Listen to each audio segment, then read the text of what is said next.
My name is Aisha and I'm 67 years old. Let me tell you the story of my life after my husband passed away and I moved into my son's house. In some cultures like India, China, and Saudi Arabia, it's common for parents to live with their children, whether they're sick or widowed. It's a tradition that I find beautiful. However, in America, things are different.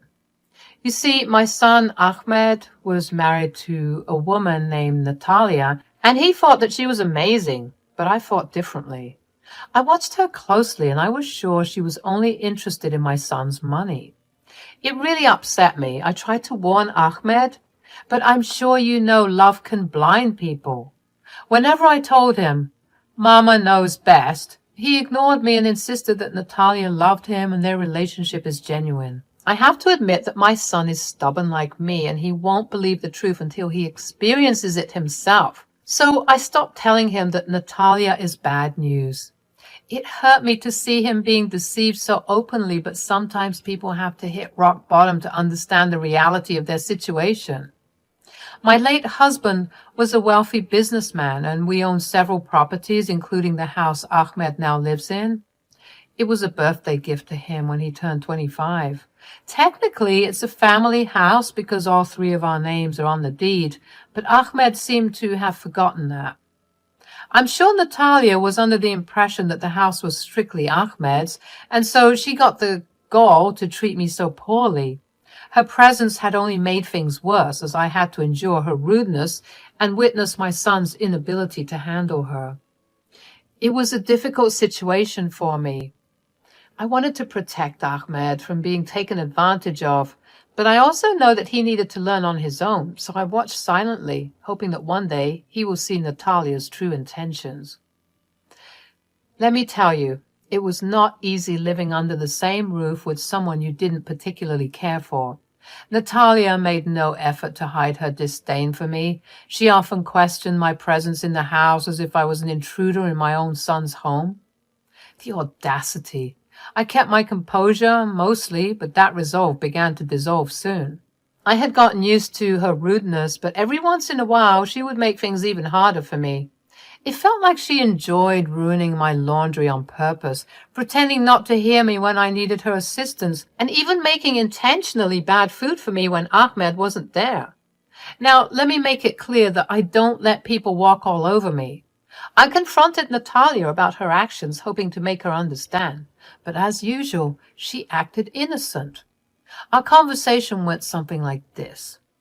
Natalie, we need to talk. I've noticed your disrespectful behavior towards me. It's time we address this issue. Oh, Aisha, what do you mean? I have no idea what you're talking about. I've always treated you with the utmost respect. Don't play games with me, Natalia. I see right through your facade. Your actions speak louder than words. I demand an explanation. What is your problem with me? You're just being overly sensitive, Aisha. I'm sorry if you feel that way, but I assure you I have no ill intentions. Enough is enough, Natalia. I won't tolerate your BS any longer. You will respect me and our home, or there will be consequences. Our home? I'm sure you mean your son's home. This isn't your home, Aisha. You need to get that through your head. Without dignifying her disrespectful behavior, with a response, I immediately went to Ahmed to talk about the situation. I have to admit I was quite upset, and my voice may have been loud. Ahmed tried to calm me down, but I wasn't ready to listen. I wanted Natalia to leave the house. Mama, please, let's talk calmly. There's no need to get so worked up. Worked up, Ahmed? Your wife is driving me crazy. I can't live like this anymore.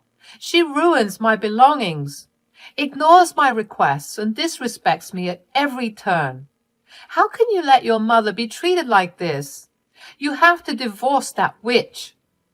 Mother, you and I both know divorce is not an option for us. I don't want to bring shame to our family. We can work things out, I promise. Work things out? Ahmed, Sometimes it's better to cut ties with a leech rather than let it drain the life out of you. Our happiness and well-being should be a priority. Tension filled the room, making the atmosphere heavy. Ahmed struggled to find the right words, torn between his love for Natalia and his loyalty for our family. I could see the conflict in his eyes, but I knew deep down that he cherished our mother-son bond. Despite my frustration, I took a moment to compose myself. I realized that pushing Ahmed further could strain our relationship even more.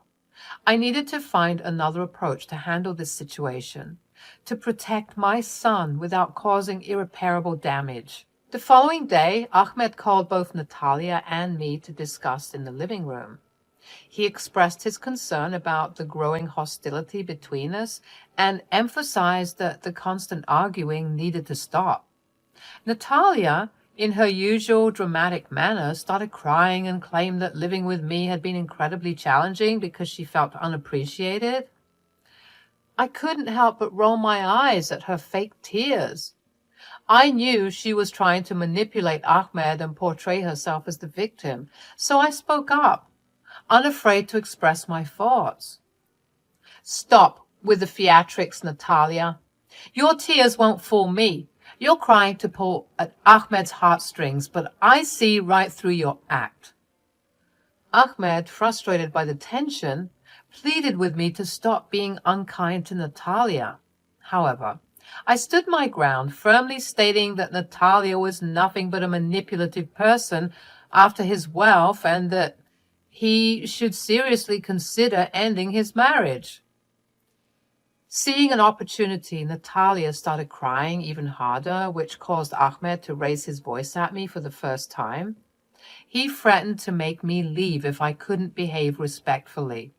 My heart sank as his words stung me deeply.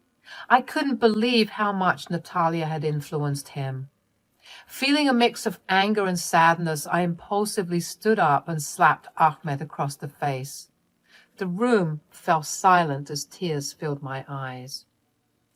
"Wow, Natalia has truly changed you, hasn't she? You never would have spoken to me like this if she wasn't here. I hope you're happy with yourself." Overwhelmed, I retreated to my room, frantically searching for the important documents left behind by my late husband. I needed to find the title deed of the house, which clearly stated that the house belonged to me, Ahmed, and his father, as I mentioned earlier. There was also a clause stating that if Ahmed acted rudely or disrespectfully, he would lose ownership of the house.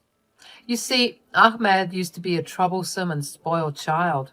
Both his father and I wanted to teach him about responsibility, so we decided to give him a house that he had to take care of.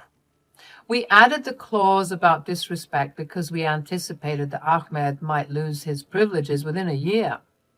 We hoped for the best but prepared for the worst, which is why that clause was included. To our surprise, Ahmed had been responsible and maintained ownership of the house since his 25th birthday. However, that clause still held weight, and now I had to consider whether it was time to remind Ahmed of his responsibilities and the consequences of his actions. As I searched through the papers, my heart raced. Revealing this clause would undoubtedly have serious repercussions on our relationship, but I couldn't stand idly by while Natalia manipulated and controlled my son.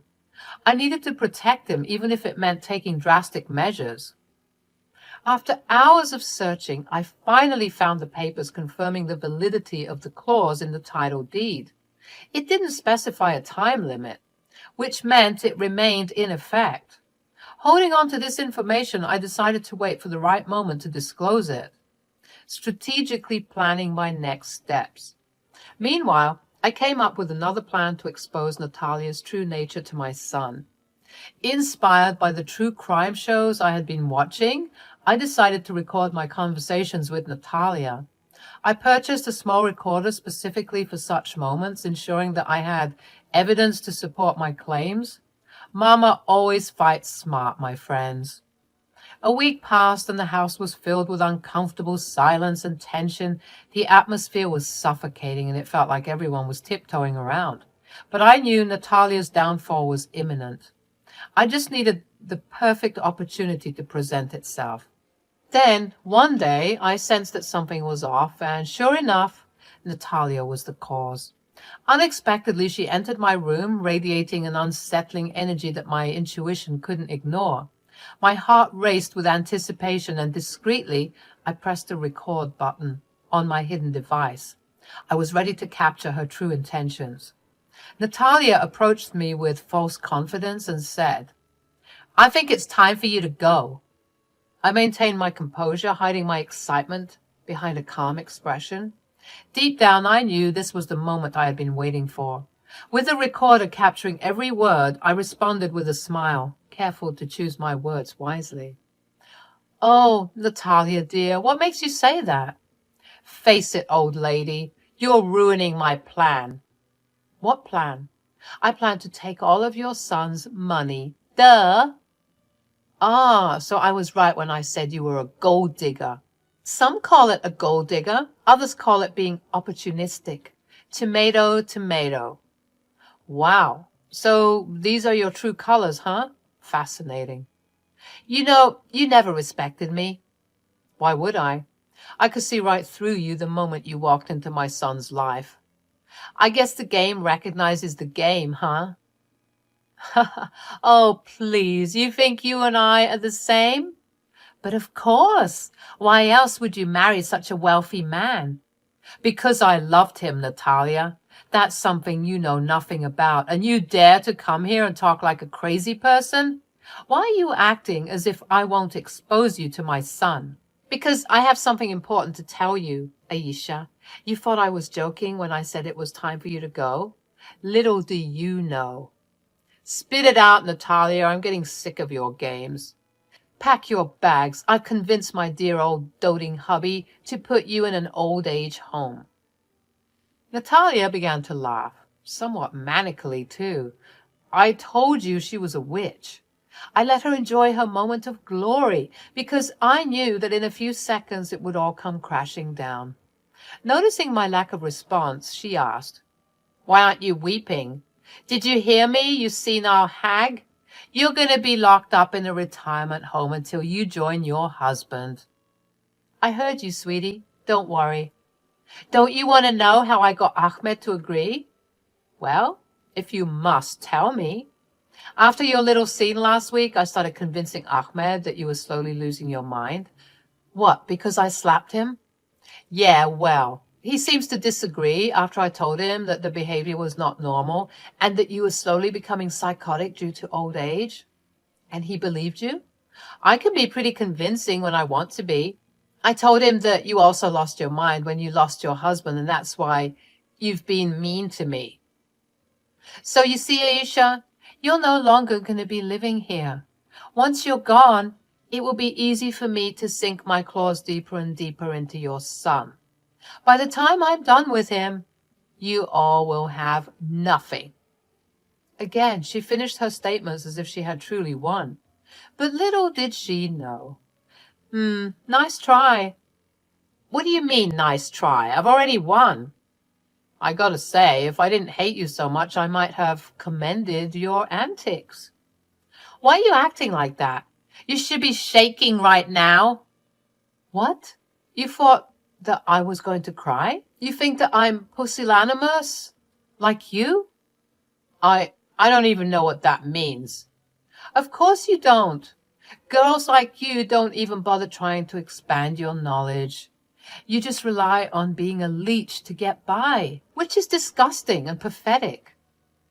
"How dare you? I'm going to tell Ahmed that you hit me, and then you'll be kicked out for sure."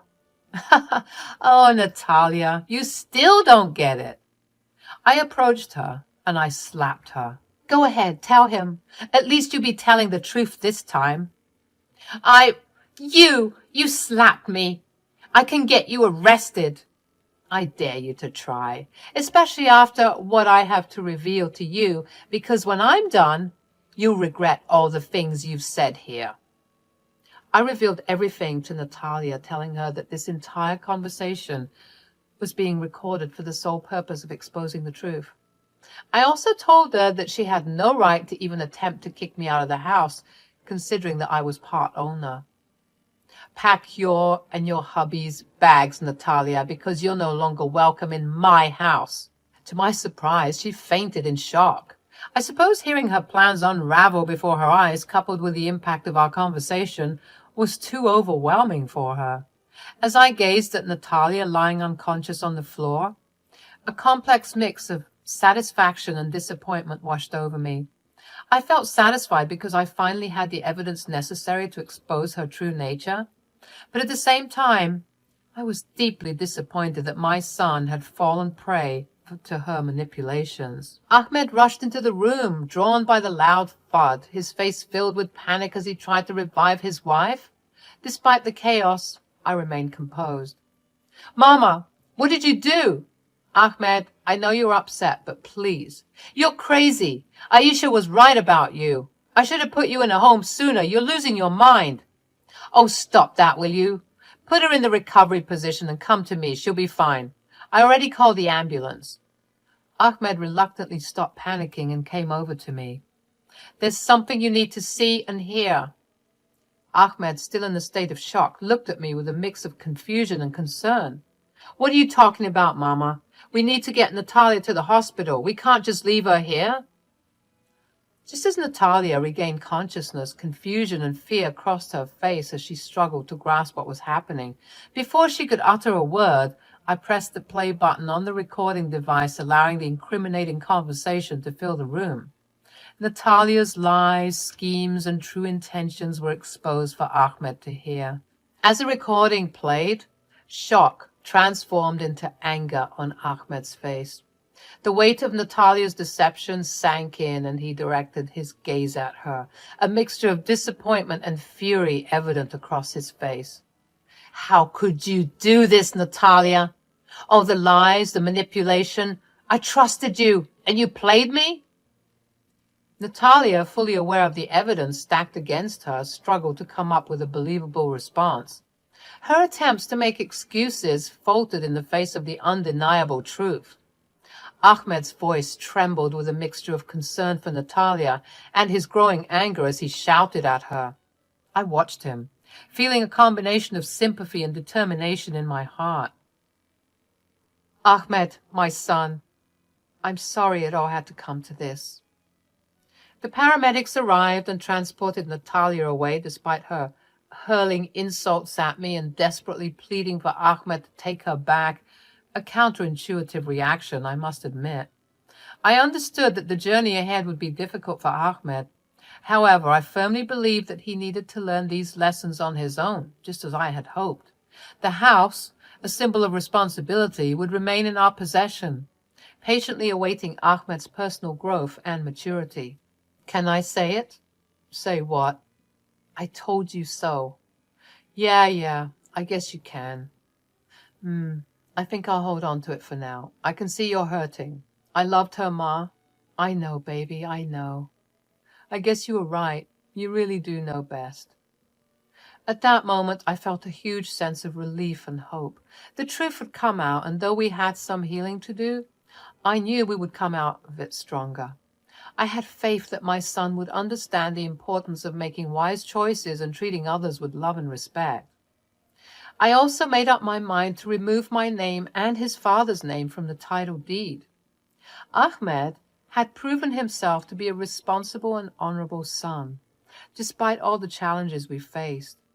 Natalia, after her hospital visit, was physically fine. The doctor said her fainting was due to shock and stress, but despite that, she persisted in trying to win back Ahmed by showing up at the house whenever she pleased.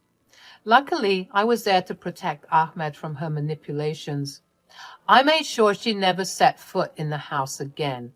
I knew Ahmed was vulnerable, and I didn't want him to fall for her tricks and let her back into his life. I was determined to shield him from any further heartbreak.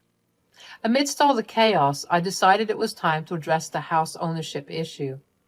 I reminded Ahmed about the clause in the original title deed that required him to be respectful to keep ownership. But I also wanted to give him a fresh start, a symbolic gesture of leaving the past behind. So I handed Ahmed a new title deed with only his name on it. I told him he deserved it after going through so much pain and turmoil.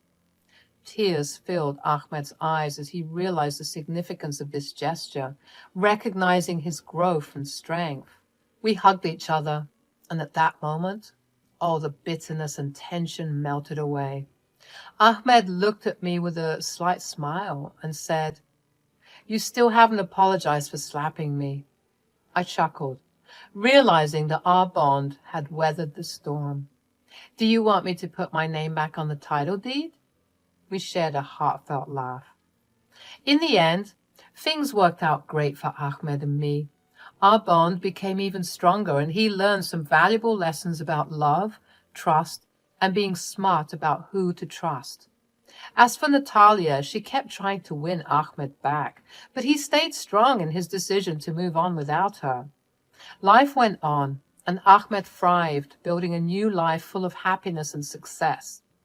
Natalia, well, she had to face the consequences of her choices and slowly became a distant memory. And as for me, I stood by my son's side, proud of the amazing man he had become. We were grateful for our strength and the love that carried us through it all.